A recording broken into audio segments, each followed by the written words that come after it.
Ayan, dito tayo sa bayan ng Umingan, Pangasinan. Dito tayong tinitingnan, 16 hectares. So, dalawang title. 12.5 hectares tsaka 35,000 hectares. So, marihigit 16 hectares to. Mayroon kasing sobra yung title kanina nakita ko. So, mayroon tong, meron siyang bukal, tatlong bukal. Dire-diretso yung flowing ng tubig. So, napakaganda. Tsaka nasa mismong lupa. Nandito sa mismong lupa yung bukal. Ayan yung hose niya. Papunta doon. Papakita ko mamaya. So, dito sa part nito. Ayan. Sa part na yan. Pag ganun. Ayan. So, ayan. Pag ganun po siya. Napakaganda. So, tapos sa taas. So, ang mga katanim dito ngayon, ampalaya. Ang gaganda na ampalaya. Ang daming ampalaya. Ang daming bunga na ampalaya mo, kuya. Nagadubunga ang palaya, ang dami. Ang daming bunga ng palaya. Ang ganda ng bunga ng palaya, ang ganda kasi ng tubig dito. So may mga mangga, ayan, may mga mangga. Doon din may mga mangga doon. Ito may mga mangga, so all in all ang mangga siguro nito nasa 20 pieces mahigit. Tapos may mga mahogany, may nung nara. So at the same time mayroong rice land. Kuya, gaano kaluwang yung rice land mo? Yung rice land magkasama na 7.5 hectares yung rice land nito. So napakaluwang pa. Ayan, hanggang doon mamaya. May dam pa doon. Actually may dam pa doon sa bungad na i-video ko kanina. So may dam pa doon. Ayan, napakaganda. Dito tayo sa likod. Tapos idudugtong ko yung video sa harap mamaya. Ayan. So abangan nyo yung video sa harap. Along Barangay Road naman doon. So walang problema. Rough road nga lang. So ayan, napakaganda. Tara, puntahan natin yung flowing para makita ninyo.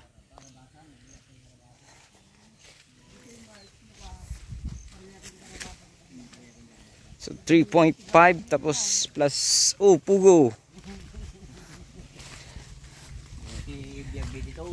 Ayan. Sekretong millionaire dito kasi meron silang tubig, hindi nagbabayad ng tubig, oh. Tayo sa baba. Nagbabayad tayo ng tubig, yung lamig-lamig pa. Ayan, yung kanya, tuloy-tuloy, oh. Ayan, kung makikita mo, tuloy-tuloy yung ng tubig. Ayan. So, napakaganda. Galing doon sa pinanggalingan natin doon. Ayan, tutuloy ko mamaya. Pakut-kut ni nga swimming pool dito. Ayan. So, may swimming pool ka dyan na pinakut-kut dito, kuya? Oo, nada. Kasi pag tatapwa ka na data.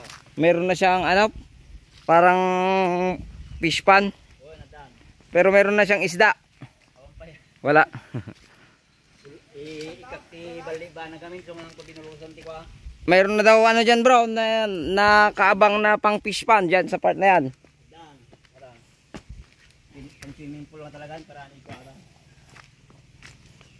So si kuya baka nakaarami na dito ng hukay, ah. Nakita ko tong mga bato, ibang klaseng mga bato to, eh. Ayan, meron siyang dito. Meron ulit siyang pangalawang bukal. So maraming saging, latundal, tsaka saba. Deep pig sa Ilocano. So may mga buko. Ayan, marami ka ding buko, no, kuya? Oo, nada to. Agi mula mabumbu maran daw. Oh, maraming buko, marami ding bagong tanim. Agi mula na kasi daw. So tutusin ito, pang-apat pa to sana, oh. Ata. Bugmo lang Nag-ano pa, nagbubukal pa yan. Makot-makot nata pumita. Ayan.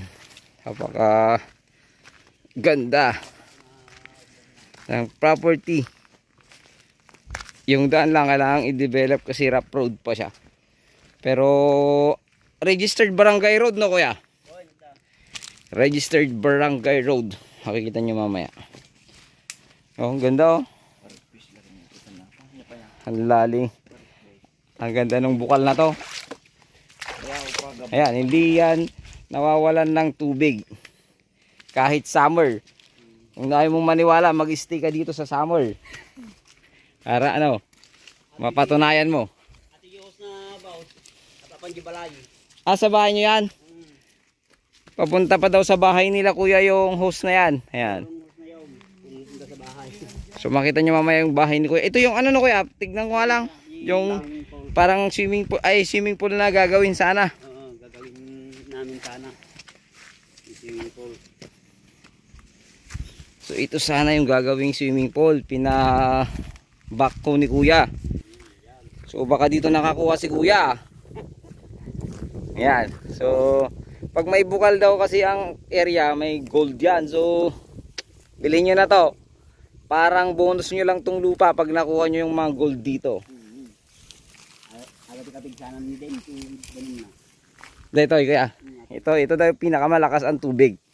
So yan, kahit doon naman malakas din, pero siyempre ito daw yung pinakamalakas kasi nga ito kasi yung tubo diyan kanina dumediretso yon sa bahay nila. Pakita ko sa inyo yung tubo. May tubo, akala ko tataka ko bakit may tubo eh. Ayan, may tubo siya diyan, oh. Makita niyo tubo yan. Oh, ayan. Tubo yan. Diretso doon sa bahay. Ayan. So malayo pa naman yung bahay nila dito. Tingnan nyo mamaya. Apakalayo. So mayroon pa akong video nito mula doon sa kalsada naman kanina. So parang dalawang video. So napakaganda lang nito. Mayroon siyang 7.5 na palayan. Tapos mayroon siyang taniman na napakaluwang ng mga gulay. At the same time, mayroon din na siyang mga fruit bearing trees. Mango. Ayan, may mga nara, mahogany. Ayan. So maganda ito, resort. Kasi may bukal. At the same time, maganda ring gawing bakahan or alagaan ng mga hayop. Kasi hindi mo problema tubig. So ito yung part pa rin ng 3.5. So makikita nyo napakaraming gulay po ang nakatanim. Kasi ito po yung 3.5 is sariling lupa po ng caretaker or yung tenant ng property na 12.5 hectares. So ito napakarami pa rin tanim. At itong daan na ito susulpot po doon sa part po ng registered barangay road na sinasabi ni Kuya. So may mga mangga at the same time may iba't iba pa pong mga tanim na saging, mayroong latundal, mayroong saba na tinatawag po ng ating caretaker dito. So ayan, yung part na yan may mga kawayan pa yan. Tapos marami kang ano dito, kumbaga yung caretaker nga natin dito sa lupa niya, meron siyang nakukuha na mga na kahoy na pwedeng ulingin. Pero dun sa 12 hectares wala pong nabawas po doon. So pwede pa po yun, pwede rin magpauling doon. At another return of investment po yun. So napaka ganda po ng property na ito. Actually may marami kang pwedeng gawin dito pagdating po sa mga mahihilig po ng farm lot na gusto po yung spring o bukal na tinatawag. Kasi nga po hindi mo na kailangan po ng magpa deep well or kumuha ng sa kuryente. Doon pa lang sa tubo na yon, diretso daw po sa bahay po nila. So ipapakita ko rin po sa susunod kong video. Ito po yung part 2 ng video natin. So ito na yung mga mangga na iba. Makikita nyo may mga mangga po dyan. Yan daw po yung century. Ito na yung start din po ng ating 12.5 hectares dito sa part na ito. So nilakad po namin yan. Kanina yung unang video natin ay medyo hindi siya ganun ka clear or medyo nakatutok sa mga ano po kasi pababa po tayo niyan. Ito kasi paano na tayo eh. Kumbaga hindi ko po siya na 0.5, ito naka 0.5 po ito. So pinakita ko pa rin yun para maipakita po yung daan. I-cut ko sana kaso napaka ano lang po, parang hindi siya maipapakita yung pagpunta sa doon sa likod hanggang sa harap.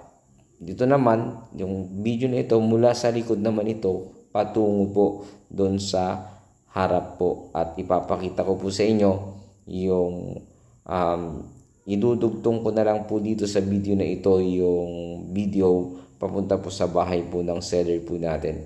Para po kahit dalawang video na lang. Ipa-part 3 ko sana yon pero idugtong ko na lang po dito para po makita po ninyo. So dun sa part na yun, meron pa pong parang malapit pa siya sa barangay road na sinasabing gagawing provincial road, dugtong po sa Diaz or papuntang Talugtog at Gimba. So hindi pa po tapos yun, pero ipapakita ko po, yun po yung sinasabi po dito. At balitang-balita rin po yun na yun nga po yung idudugtong papunta po sa Diaz. So yung part na yan, so pupuntahan po natin yan, yung part na yan, para po makita din po ninyo yan. Dadaan po tayo mamaya dun sa bahay ng seller. Kung iikot pa kasi tayo, malayo po yun. So lalakarin na lang po natin mula po dun sa bahay ng tenant, o seller din siya. Seller din po kasi sa kanya yung 3.5 para mapuntahan po yung daan na yan. Sa part na yan, may dam din po yan. So parang nakakuha po sa dam. So sa aerial view yun na lang po yung part 3 ng video natin, upang makita po nyo mismo yung kagandaan. So may dito sa right side ko, meron po siyang kung makikita nyo po, kung napanood nyo po yung kay Jermex Vlog, siya po yung umakyat dyan. Hindi na ako umakyat kasi nakaakyat na po siya sa taas. So dyan po yung pinaka-overlooking view niya. Yan naman yung mga mangga. Ito yata yung mga century na sinasabi nila. And di ko alam kung gano'n nakatagal, pero sinasabi daw po dito sa lugar nila ay century na po yung mga mangga na yan. So bali 3 ata o yan, o 4 na century na mangga. Malalaki nga po yung kaninyang katawan. Kaya matagal na rin po talaga yung mga mangga na yan. So ayun, stay put lang po kayo, o panoorin nyo pong hanggang dulo para makita nyo po yung mismong daan. So yan, pupuntahan namin yan, yung part na yan, para po ipakita po sa inyo yung part po ng lupa doon sa baba. Kasi napakaluwang po niyan. Napakaluwang po nito. 12.5 tsaka 3.5 hectares. So 16.5 hectares. So tara at puntahan po natin para po makita po ninyo yung part na yan. Yung parang diki dyan. Yan po yung mismong malapit sa... So ito po yung bahay ng caretaker po. At hindi po to ay hindi kasali sa mismong property. So dito sa bahay niya, meron pa po itong kuryente na, at meron pang wifi. Maabot po doon, nakapagpakabit po sila.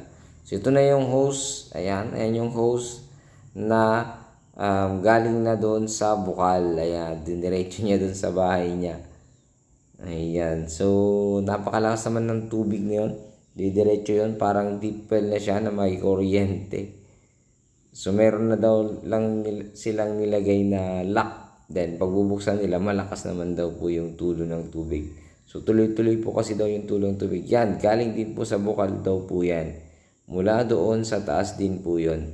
So dito, may maliit din siyang piggery dati, or baboyan, backyard. So yan yung part na yan, yan po yung parte na ng lupa na 16 hectares dyan sa part na yan.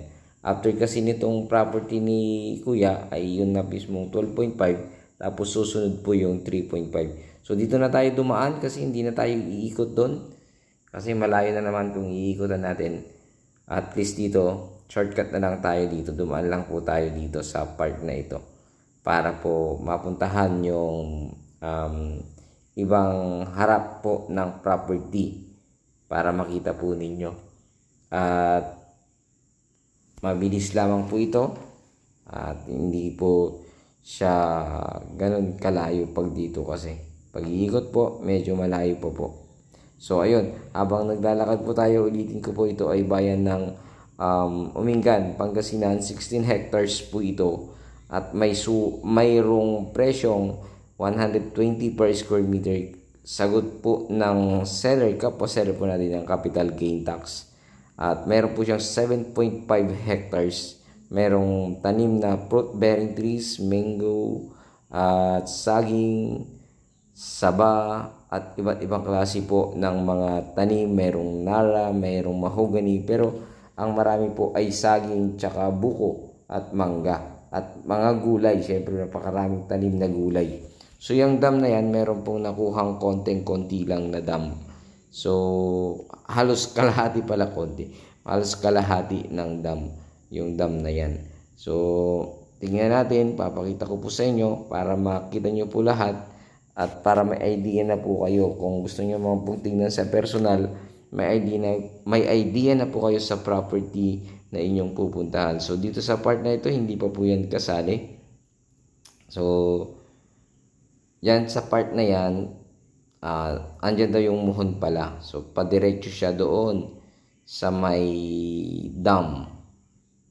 So pero dito sa part na ito na nilakaran natin ay hindi pa po kasali sa property. At ito po yung part na pinuntahan po natin dyan sa harap na yan, ay may pwede pong daanan papunta dyan sa property at maglagay lamang po ng culvert, parang ganun po. So dyan sa dinadaanan po nilang yan po yung pwedeng daanan, tapos papunta po sa 12 hectares. Pero mas okay po doon kung gusto niyo pong makapasok sa area at hindi na kayo gumastos. Mas okay po doon sa unang vlog ko po, sa unang video, yung yung barangay Farm to Market Road. Ito pong dinadaanan natin ito po yung sinasabi nilang daan papunta dyan sa area mula dyan sa mismong provincial road po yan. Tinatawag na nilang provincial road dahil ano po yan eh. Pero itong dam na to, napagitnaan po kumbaga nasa gitna po yung boundaries ng property. So nakadikit mismo sa mismong dam. So papunta yan, diretso po dyan. Yan, diretso po yung daan. Ito po yung daan talaga ito ng mga magsasaka. Itong daan na ito. So hindi siya na-develop kasi daanan lang naman po ng mga magsasaka natin. At the same time, yung property na ito ay yung magkapatid daw po ang may property nito tsaka itong katabi niya dito sa dam. So mas mataas daw po yung presyo ng manggahan na yan, plus 6 hectares ulit yan, pero wala po yung presyo niya. Pero ayon sa ating seller nga ay sinasabi nga po niya na ayan po yung provincial highway, dudugtong po dyan, tapos pa ganun. So ayan, minumustra po ni brother, tapos pa diretso siyang ganun hanggang doon sa may 12.5 hectares. Pero kailangan maglagay ng culvert doon kasi parang meron siyang pababa kasi kadugtong siya ng dam. Tapos pa ganun po siya. So ayun, ito po ay provincial road. Diyan po sila kumukuha ng kuryente. Ayan, hindi po masyadong makita dito sa video yung kuryente. Pasensya na, masyadong mabilis yung pagkaikot. At the same time, mayroon po ditong talagang daan dyan. So pag ganun po siya, sa gitna ng dam yung property. At the same time, itong part na ito ng property ay for sale din daw po. Yan, for sale din po yan. Pero ang kalahati niya kasi ay nandun sa mismong yun, dun sa 12.5 tsaka 3.5 itong dam na ito. So yung part po ng dam na kalahati ay nasa 12.5 hectares. So ulitin ko, yung kalahati ng dam na ito ay boundary po ng 12.5 hectares. So napakaganda po nito, sana magustuhan po ninyo. So ito po yung sinasabi ko na 6 hectares na may manggahan. Ayan. So yung kalahati naman sa dam na ito ay sa kanya. So kung malalaman namin yung presyo, pero sabi ng seller po natin na tenant din ng 12.5, mataas daw po yung presyo niyan kasi nga dito po dadaan yung papuntang Talugtog tsaka papuntang Gimba at Diaz. So medyo hindi natin sigurado. So ito yung makikita nyo yung dito sa part ko, yan matatanaw na yung 12.5 tsaka 3.5, 16 hectares sa aerial view po. Mamarkahan ko yung mula po doon papunta po dito. Ayan, yan po yung dulo kung yung mangganon, tapos pag ganun siya, tapos pag ganun po, tapos pagitna dyan sa mismong dam papunta po doon sa nilakaran po natin kanina. So napakaganda rin po nito kung sakasakaling magustuhan ninyo, kasi maganda siyang rancho talaga, at the same time maganda rin po siyang, kumbaga kung ma-develop nyo po ito bilang isang resort, maganda rin po balang araw. Kaya lang medyo syempre marami pong gagastusin, pero kung gusto nyo naman na pag-alagaan lang ng hayop, wala na po kayong gagastusin dito kundi bakod na lang, kasi napakaganda po ng property. At the same time meron siyang spring, meron pa siyang dam dito sa baba, napakaganda. So ulitin ko, ito ay pwede kayong kumuha dito sa daan na ito nang idudugtong nyo dyan sa 12.5 papunta po dito sa Provincial Highway balang araw, na nakaan na po, nagagawin po yan, dugtong po papuntang Talugtog. So ayun, napakaganda po nito. Ipapakita, malapad po ito, malapad actually itong kailangan lang talagang ayusin itong daan na ito kung ito yung mapipili nyo pong papasukan nyo papunta ng property. So kung doon naman, doon sa property doon sa taas, wala lang maging problema kasi natabunan na yun. Actually pwede nang pumasok ang 4 wheels doon, nga lang syempre maputik nga lang. So pero kaya naman po ang pumunta ng 4 wheels po doon sa property mismo, at tapos lakarin na yung buong property. Ito yung pwede kang maglagay ng daan papunta sa pero kailangan mong i-recraft to, kasi meron po siyang part na ito natitibag na. So kailangan talagang ayusin pag dito ka dadaan. Pero pag doon naman po, ang mapag-decidean mo na doon sa unang video ko, sa part 1 ng video, ay okay naman po, wala naman pong magagastos na masyado. So mula po doon hanggang doon ay makakapasok ka sa property. So ayun po, sana magustuhan niyo po itong part na ito, or itong property na ito. Pakitawagan niyo naman po ako sa aking numero at sa aking Facebook account. Ayun, maraming salamat po. Ito ang lingkod, Agent Joel. God bless you all.